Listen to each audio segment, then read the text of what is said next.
Emma Clark stared at her laptop screen, the cursor blinking mockingly at her as rain pelted the windows of her small downtown apartment. The graphic design project for a local coffee shop was due Monday, but her creative energy had completely vanished.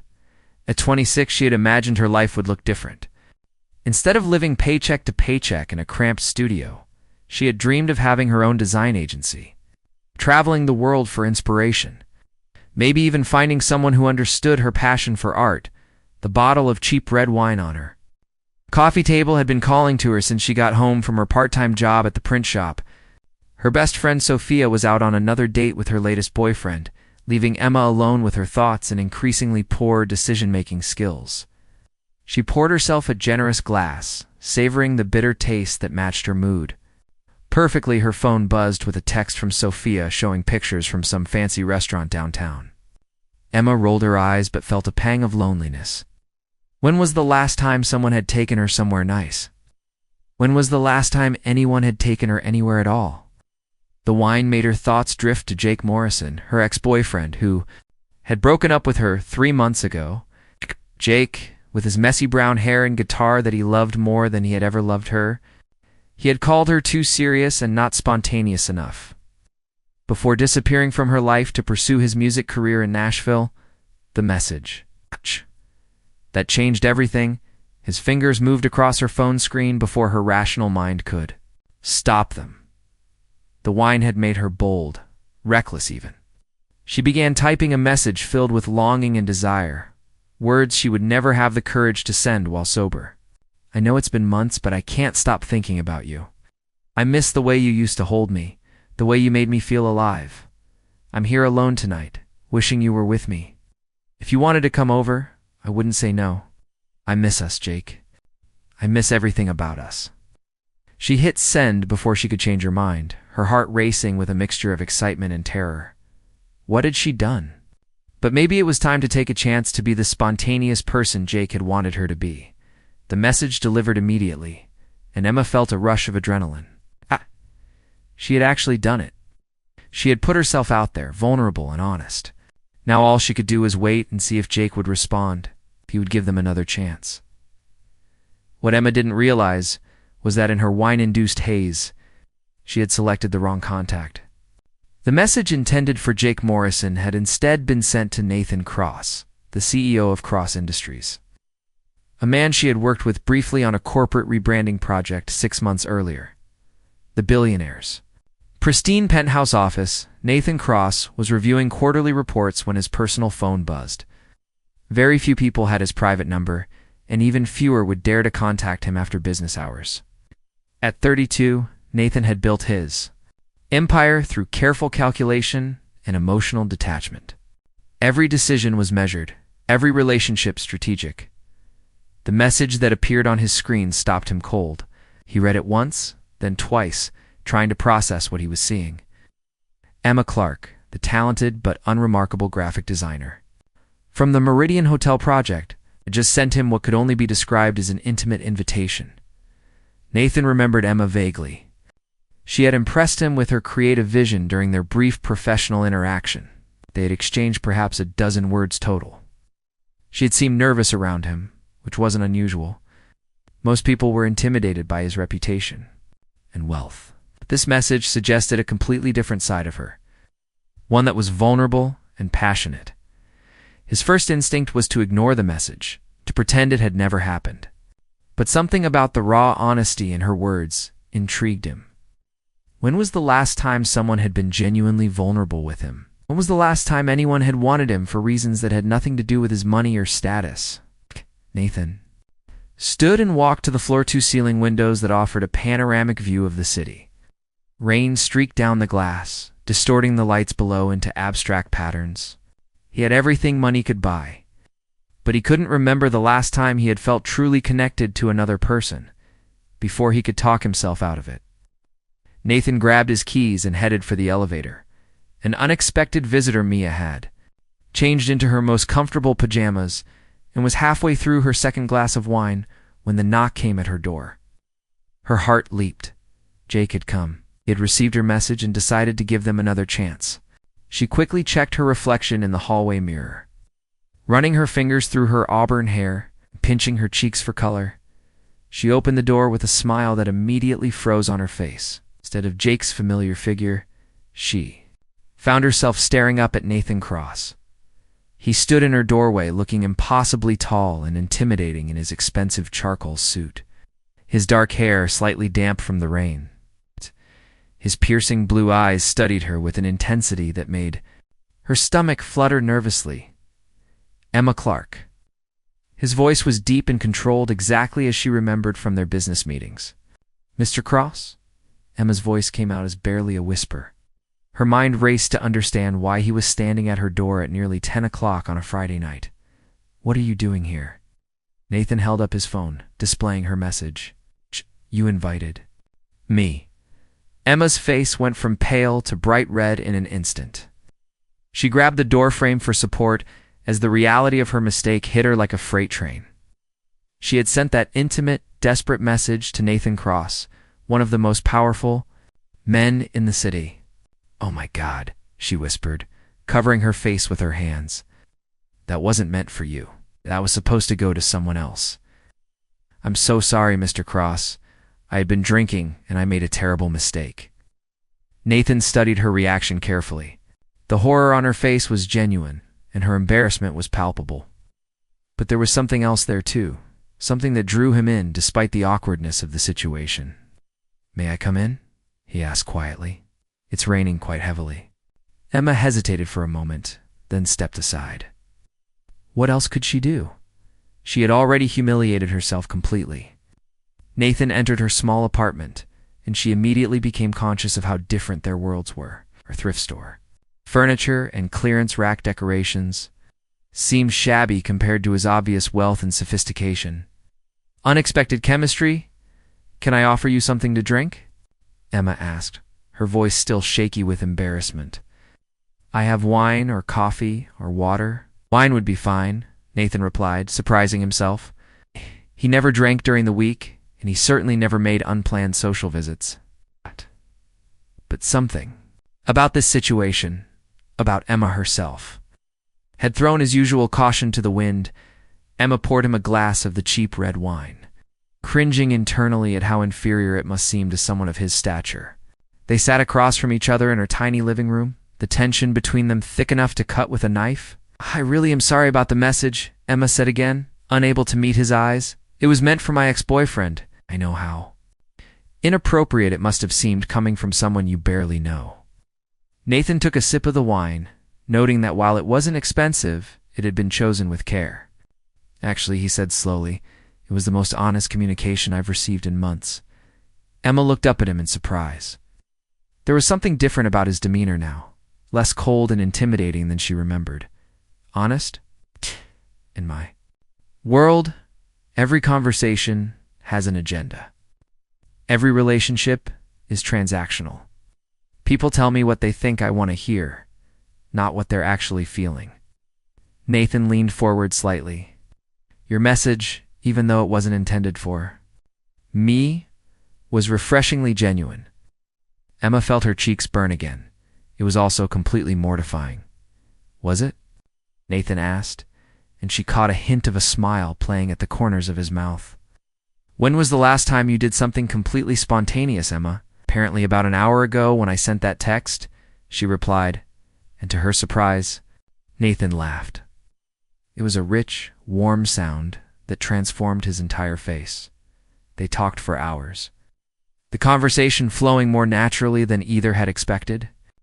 Emma learned that beneath Nathan's cold exterior was a man who had sacrificed personal connections for professional success. He had built his empire from nothing after his father abandoned his family when Nathan was 15, leaving them with massive debts and broken dreams. Nathan, in turn, discovered that Emma's quiet professionalism hid a passionate artist who had been told to, many times, that her dreams were impractical. She had settled for safe choices and stable relationships, always putting security before her own happiness. I used to paint, Emma confessed, as they finished the bottle of wine. Big, wild, abstract pieces that made no sense to anyone but me. My ex-husband called them a waste of time and money. You were married? Nathan asked, surprised by the pang of something that felt suspiciously like jealousy. For 2 years, David was practical, responsible, everything I thought I wanted. He slowly convinced me that my art was childish, that I needed to focus on more realistic goals. Emma's voice grew soft with regret. I haven't painted anything in 3 years. Nathan found himself angry on her behalf, angry at people who would try to dim such obvious passion and creativity. And the ex-boyfriend? The one the message was really for? Jake, Emma sighed. The complete opposite of David. He was all passion and no stability. He left for Nashville to chase his music dreams and said I was holding him back because I wouldn't drop everything and follow him. So you've been trying to be what other people wanted instead of being yourself, Nathan observed. Emma met his eyes, seeing understanding there instead of judgment. And you've been so busy building walls to protect yourself that you've forgotten what it feels like to let someone in. The truth of her words hit Nathan harder than he expected. They sat in comfortable silence for a moment, both recognizing something in the other that felt like coming home. As the night grew later and the wine took effect, Emma found herself relaxing completely for the first time in months. Removed his jacket and tie, rolling up his sleeves in a gesture that made him seem more human and less like the untouchable billionaire she had imagined him to be. I should go, Nathan said finally, though he made no move to leave. It's nearly 2 in the morning. I know, Emma replied, not wanting the evening to end. Something magical had happened between them, something neither had expected but both. Were reluctant to release, Nathan stood slowly, gathering his jacket. Emma, he said, turning back to face her. Would you have dinner with me tomorrow night? Somewhere we can continue this conversation? Emma's heart skipped a beat. Are you asking me on a date, Mr. Cross? Nathan, he corrected gently. And yes, I believe I am, Emma smiled, feeling brave and hopeful for the first time in months. I'd like that very much, Nathan. As he reached the door, Nathan paused. And Emma? Don't stop painting. The world needs more beauty in it, not less. After he left, Emma sat in her quiet apartment, replaying every moment of their unexpected encounter. She had sent a message meant for someone from her past, but somehow it had delivered her to someone who might just be her future. She looked at her easel, covered with dust in the corner of her room, and for the first time in 3 years, she felt the familiar itch to create something beautiful. Emma woke the next morning with sunlight streaming through her apartment windows and a smile already forming on her lips. For a moment, she wondered if the previous night had been an elaborate dream. But Nathan's business card sat on her coffee table next to the empty wine glasses. Proof that the impossible had actually happened. Her phone buzzed with a text from Sophia. How was your boring Friday night? I have so much to tell you about my date. Emma stared at the message, wondering how to even begin explaining what had transpired. Instead, she texted back, Actually, I have news too. Coffee in an hour? She spent extra time getting ready, choosing a flowing emerald dress that brought out her eyes and made her feel confident.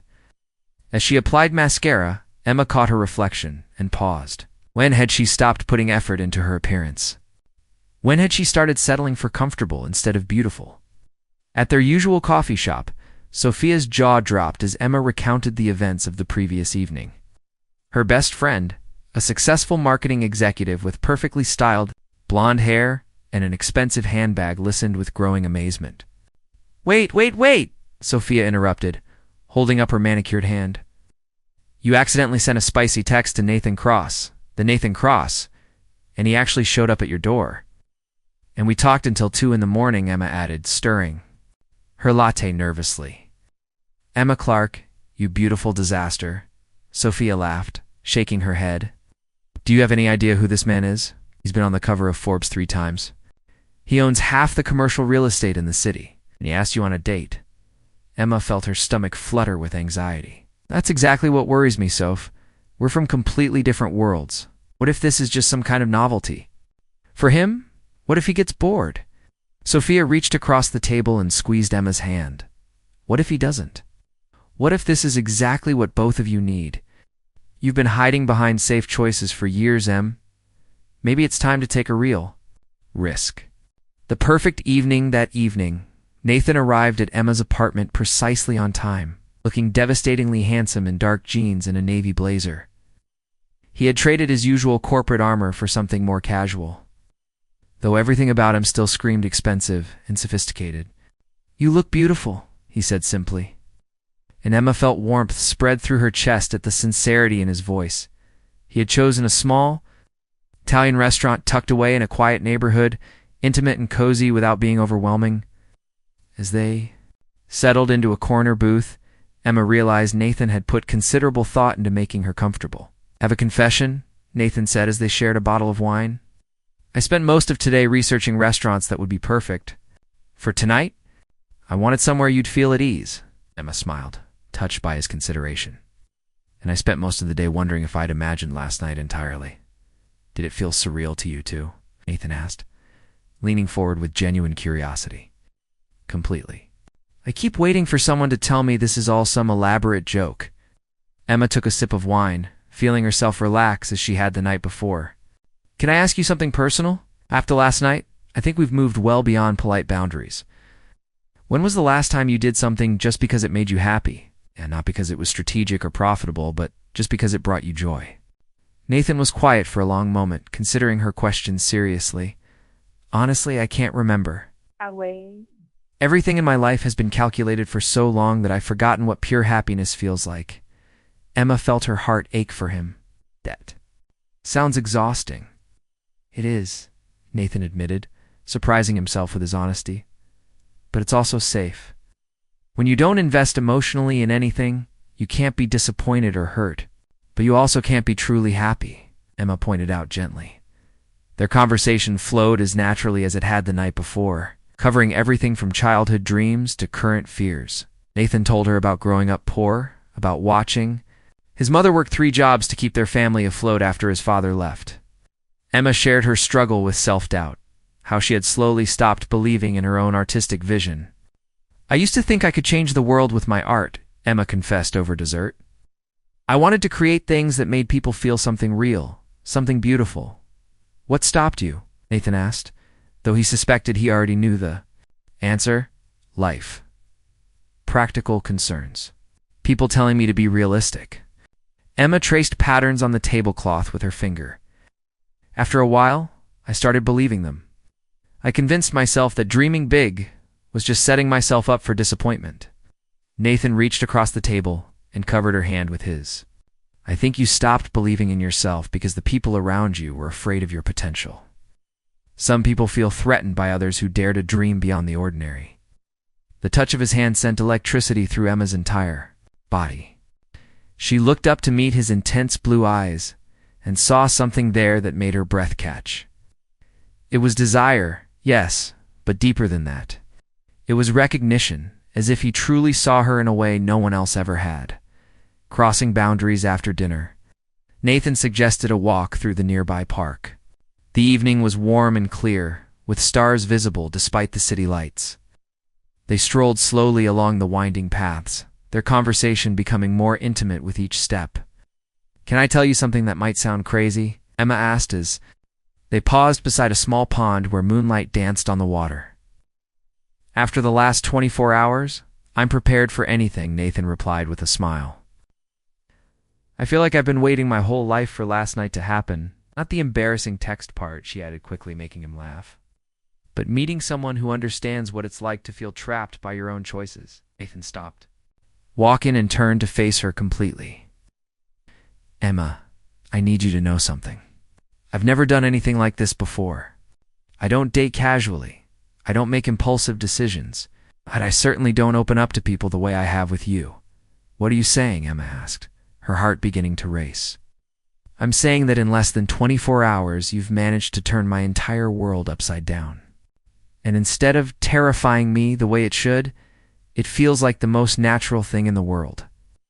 Before Emma could respond, Nathan stepped closer, his hand coming up to cup her face gently.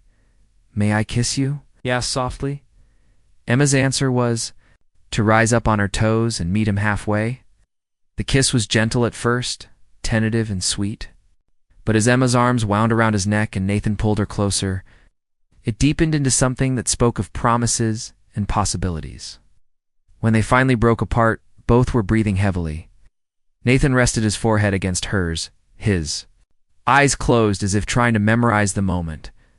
"This is happening fast," Emma whispered, though she made no move to step away from him.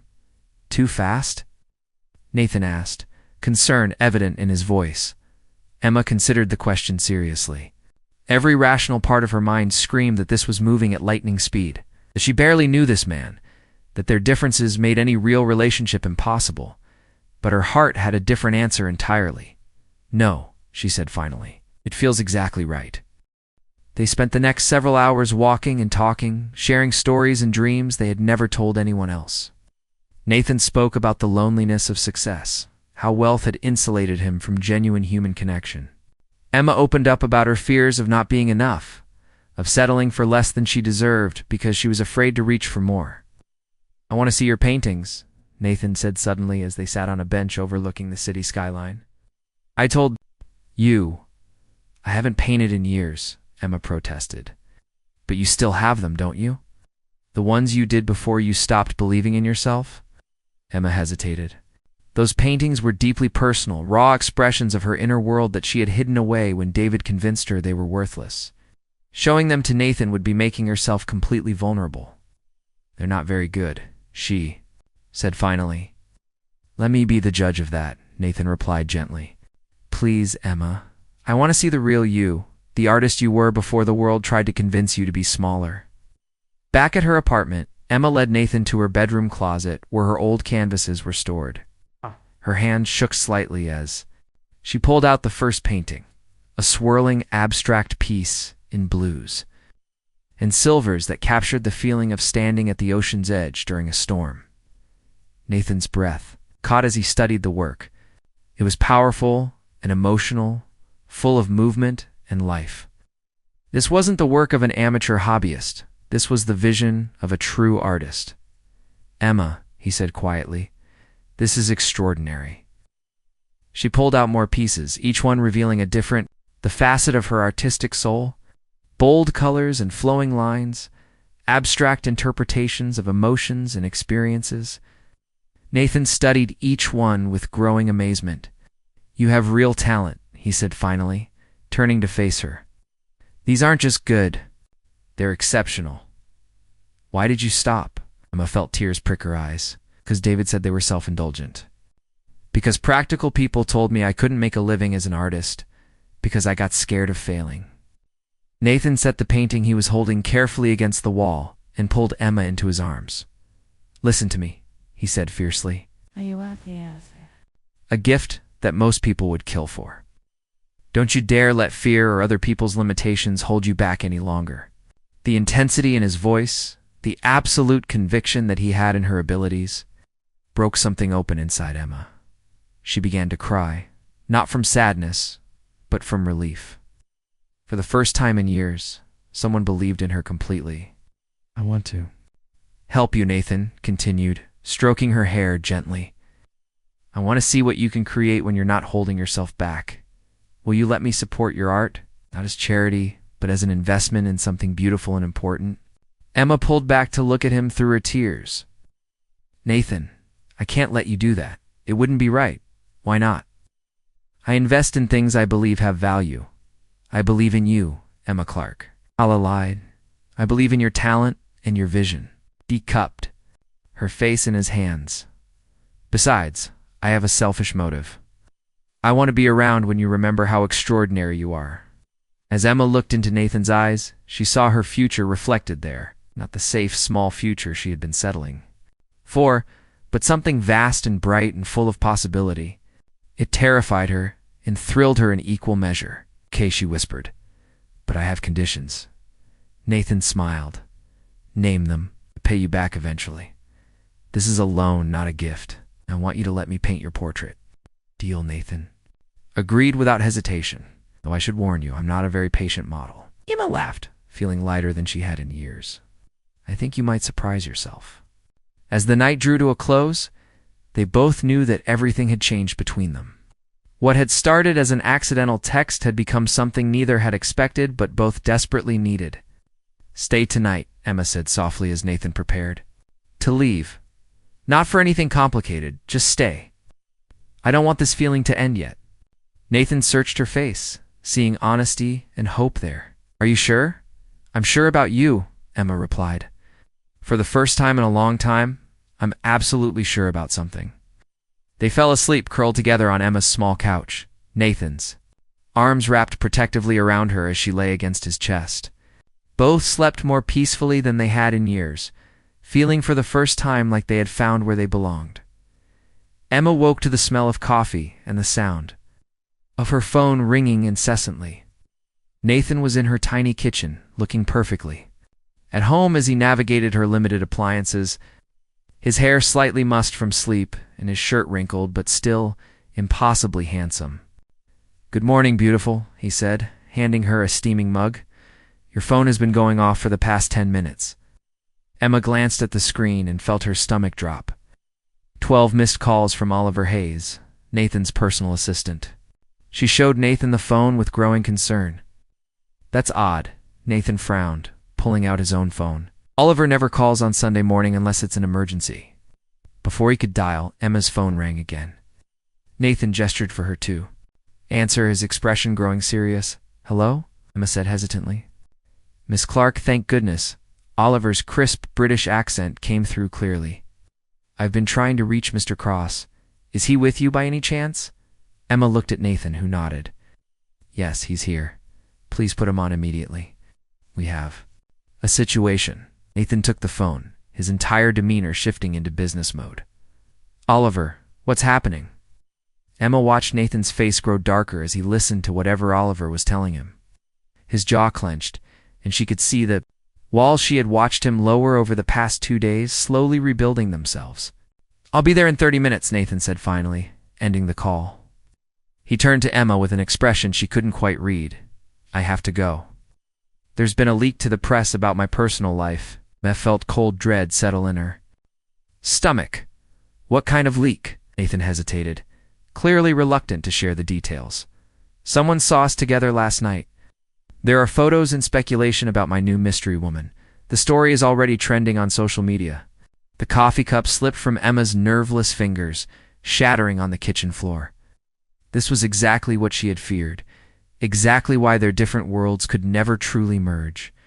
"I'm so sorry, Emma," Nathan said, moving to clean up the broken ceramic. "I never thought about photographers or gossip bloggers. I should have been more careful," No, Emma said quietly, backing away from him.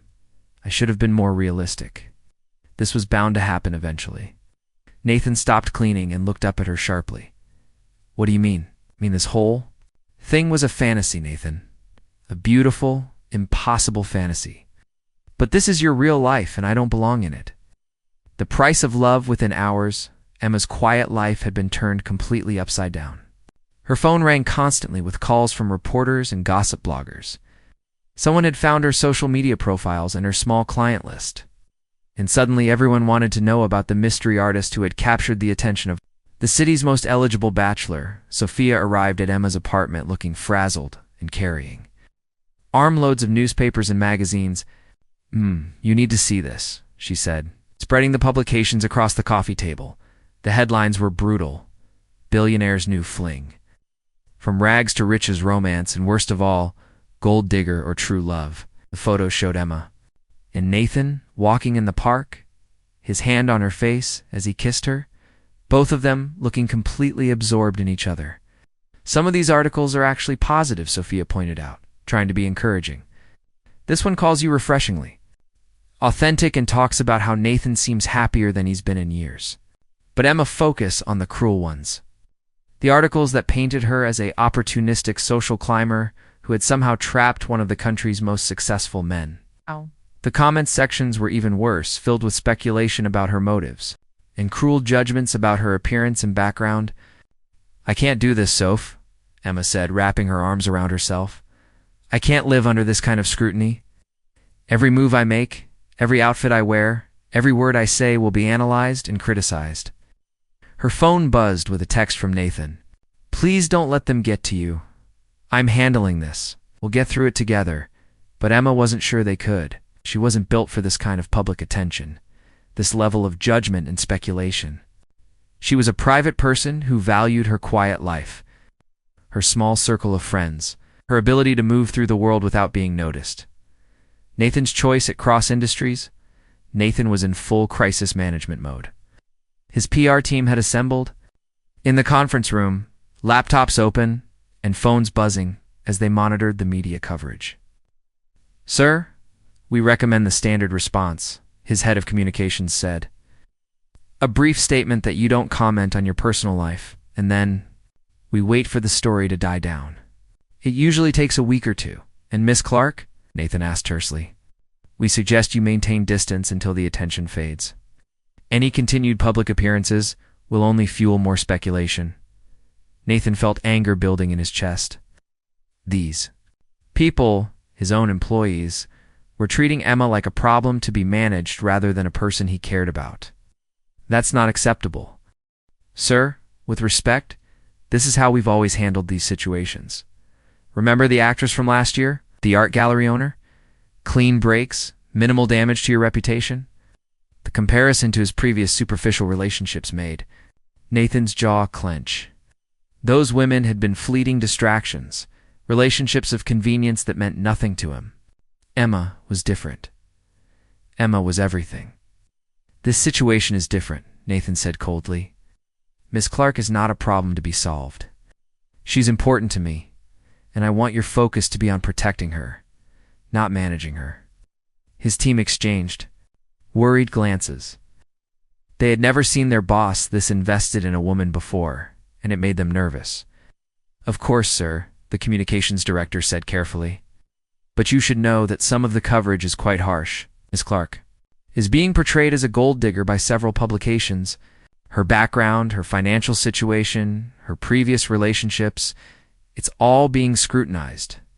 Nathan's hands clenched into fists. The idea of Emma being hurt by this media circus of her private life being dissected by strangers made him feel murderous than fix it. "I don't care what it costs or what favors you have to call in. I want those stories retracted, and I want positive coverage of Emma in every major publication by the end of the week." "Sir, that's not really how media relations work. Then learn how to make it work," Nathan snapped. "Not losing her because of some tabloid gossip. Do whatever it takes." The test of faith by evening, Emma had turned off her phone and drawn all her curtains. The constant attention had become overwhelming, and she found herself questioning everything about the past few days. Had she been naive to think someone like Nathan could truly care about someone like her? Had this all been some kind of elaborate game to him? When Nathan arrived at her apartment that evening, he found her sitting on her couch surrounded by newspapers, her eyes red from crying. "Emma," he said softly, sitting down beside her and pulling her into his arms. "I'm so sorry this happened. I should have protected you better." Emma asked, her voice muffled against his chest. "How do you protect someone from this? This is your world, Nathan. This is what dating you means." "Not always," Nathan said firmly. "The attention will die down. People will find something else to talk about, and in the meantime, I'll make sure you're protected." Emma pulled back to look at him. "Can't control the media, Nathan. Can't make people stop judging me or speculating about my motives. And I can't live my life wondering if every photographer is going to twist our private." Moments into entertainment for strangers, Nathan felt panic rising in his chest. He could hear the resignation in Emma's voice, could see her pulling away from him emotionally. "So what are you saying?" "I'm saying maybe we should take a step back. Maybe we should let things cool down for a while." "No," Nathan said immediately, his voice fierce. "Absolutely not. I'm not letting some gossip columnist destroy the best thing that's ever happened to me." Emma felt tears spring to her eyes at the raw emotion in his voice. "Nathan, be realistic. Get these headlines. Get what they're saying about me. I'm being called a gold digger, a social climber, someone who's using you for your money. How long before you start wondering if they're right?" "Nate." Nathan cupped her face in his hands, forcing her to meet his eyes. "Never. I will never wonder that. Because I know who you are, Emma Clark. I know your heart, your talent, your incredible capacity for love. I know you sent that text to someone else and ended up giving me the greatest gift of my life by accident. His words broke down the walls Emma had been trying to build around her heart. But what if I can't handle this? What if I'm not strong enough for your world? Then we'll build our own world, Nathan said simply. One where we can be ourselves, without judgment or interference. But I'm not giving up on us, Emma. I'm not letting fear win. Love's true test, the crisis, came a week later when a particularly vicious article appeared, claiming that Emma had deliberately sought out Nathan. The accidental text had been a calculated move by a struggling artist to snag a wealthy benefactor. The article included quotes from David, her ex-husband, painting her as manipulative and opportunistic. Emma read the article at her kitchen table while Nathan was in a morning meeting. And by the time he returned to her apartment, she had already begun packing. "What are you doing?" Nathan asked, his voice deadly calm despite the alarm in his eyes. "I can't do this anymore," Emma said without looking at him. "They interviewed my ex-husband, Nathan. They dug up every embarrassing detail of my life and twisted it to fit their narrative. I can't live like this." What? Nathan moved to stand in front of her suitcase, blocking her path. "So you're just going to run? You're going to let them win?" Being realistic, Emma shot back, finally meeting his eyes. "This isn't going to stop. As long as we're together, I'll be a target. They'll keep digging, keep twisting everything about me into something ugly. And you think I care what they say?" Nathan demanded. "You think some tabloid gossip is going to change how I feel about you? Maybe it should," Emma said quietly. "Maybe you should care that being with me makes you look foolish in the eyes of your peers." Nathan stared at her for a long moment, then slowly began to smile. "You really don't understand, do you? Understand what?" "How completely and irrevocably in love with you I am." Nathan stepped closer, taking her hands in his. "Emma, I have spent my entire adult life building walls to protect myself from exactly this kind of vulnerability. I have avoided real relationships because I was terrified of being hurt or betrayed." Emma felt her resolve wavering as she looked into his eyes. "But you," Nathan continued, "you walked into my life by accident and showed me what I was missing. You made me remember what it feels like to be truly happy, truly connected to another person. Do you honestly think I'm going to let some newspaper articles scare me away from that?" "But the scrutiny, the judgment will fade," Nathan finished, firmly, "but my feelings for you won't. Emma, I love you. I love your talent, your passion, your incredible capacity for caring about others. I love the way you make me want to be a better man. I love how you see beauty in things other people overlook." Emma felt tears streaming down her face. "I love you too," she whispered. "I'm just scared." "And be scared with me," Nathan said, pulling her closer. "But don't run from the best thing that's ever happened to either of us." 3 months later, Emma stood in the center of her very own art gallery, surrounded by her paintings and the people who had come to celebrate her first solo exhibition. The opening night had been a tremendous success, with several pieces already sold to collectors who appreciated her unique vision. Nathan stood nearby, watching her interact with potential buyers and art critics with pride shining in his eyes. She had blossomed over the past few months, growing more confident in her artistic voice and her place in his world. The media attention had indeed faded, replaced by new scandals and fresh gossip. But more importantly, the narrative had shifted. Emma was no longer seen as a gold digger or opportunist, but as a talented artist who had captured the heart of one of the city's most successful men. Her story had become one of inspiration rather than speculation. "She's remarkable," said Margaret Whitman, the city's most respected art critic, as she studied one of Emma's larger pieces. "There's so much emotion and movement in her work. She has a very bright future ahead of her." Nathan smiled, remembering how Emma had cried when the first positive review of her work had been published. She was finally beginning to believe in herself again, to see her talent through his eyes rather than through the lens of past criticisms. "Emma," Nathan called softly, and she turned to him with a radiant smile that still had the power to stop his heart. "Having fun?" "To stand beside him, watching you succeed. It's the best entertainment I've ever had," Nathan replied, wrapping his arm around her waist. As the evening wound down and the last guests departed, Emma and Nathan found themselves alone in the gallery surrounded by her art. She had changed. into comfortable shoes but was still wearing the elegant black dress Nathan had bought for her, looking every inch the successful artist she was becoming. "I have something for you," Nathan said, pulling a small velvet box from his jacket pocket. Emma's breath caught. "Nathan, before you panic," he said with a smile. "It's not what you think. Not yet, anyway." Emma opened the box to find a delicate silver necklace with a small charm in the shape of a paintbrush. "It's beautiful," she whispered. "I had it made specifically for you," Nathan said as he fastened it around her neck. "I wanted you to have something that represents who you really are, not who other people tried to make you become." Emma turned to face him, her eyes bright with tears of happiness. "I can't believe how much my life has changed since that night I sent you that ridiculous text." "Best mistake either of us ever made," Nathan agreed, pulling her close. "Nathan," Emma said softly, "I need you to know something.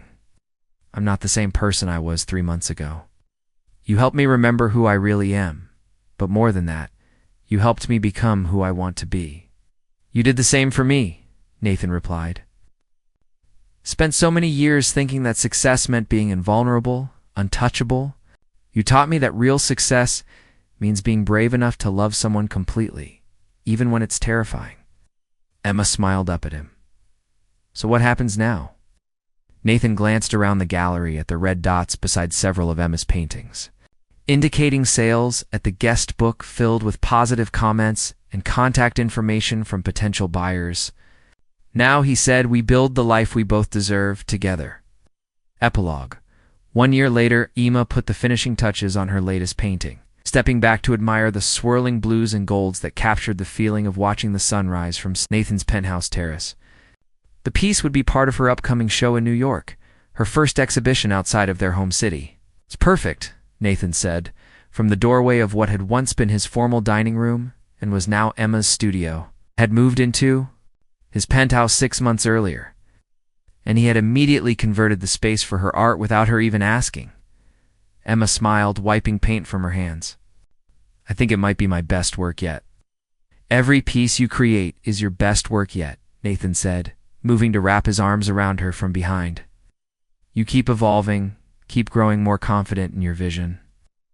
Emma leaned back against his chest, marveling at how natural this had become. She had worried about moving in with Nathan, about losing her independence, or feeling overshadowed by his success.